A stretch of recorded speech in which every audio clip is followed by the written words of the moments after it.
Hello, I'm Thomas Schreiner, the Lean Farmer, and welcome to another short clip of Farming Outside the Box. Today we're going to talk about a Japanese word called Poka Yoke. I've also heard it called Poka Yoke. It sounds like a really strange name, but basically it just means mistake proofing. And the Japanese have turned that into an art, and they're excellent at it. Americans aren't quite as good at it.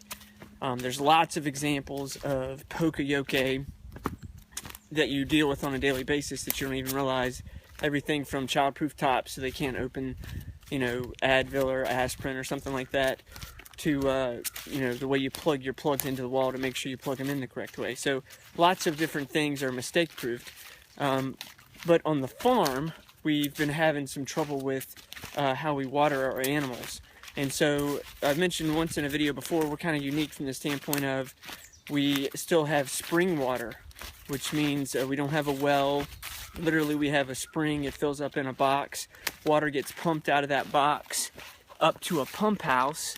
And then since we're still a growing farm, we don't have a lot of watering stations. So literally, this one spring house waters all of our animals. So a lot of times we'll forget and leave the hose on, and it'll run. And most of the time we catch it, and it's not that big a deal. But the other day we had a pretty significant accident or mistake because of it. And so I'll show you the spring house here in just a second.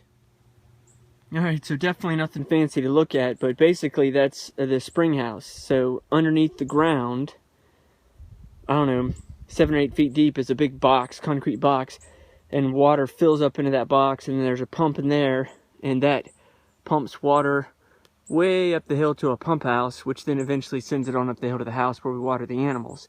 And so the hose got left on and ran this dry. And so, and I was at work, so my wife was having to deal with it. And, that's never fun. And so I'll show you a video of how bad it looked. So Lindsay and I just needed to come on a little adventure down to the pump house. This is what happens when you leave a hose running for about 4 hours. The cylinder down there you can see is sticking out of the water. That should be all the way submerged with lots of water over top of it.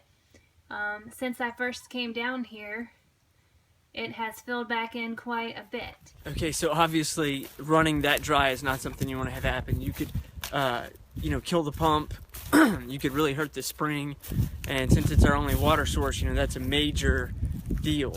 So come up with an improvement for the Poka Yoke. Basically, it's super simple, but it's going to be a timer that we put on the hose. So you turn on the hose, you turn the timer, and you set it to whatever, 15 minutes or something like that.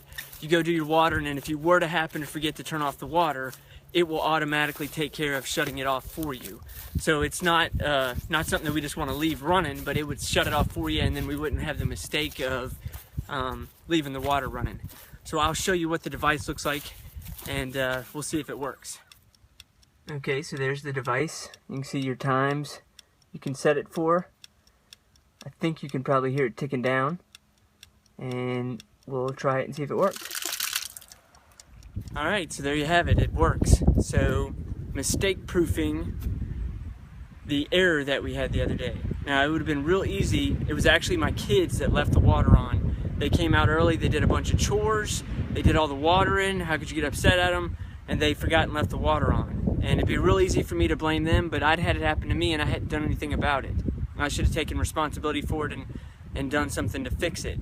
So this way we'll put some mistake proofing in place and then make it easy so no one should have that mistake and have that problem. And just another way we're continuously trying to improve things on our farm. Thanks again for watching another short clip of Farming Outside the Box.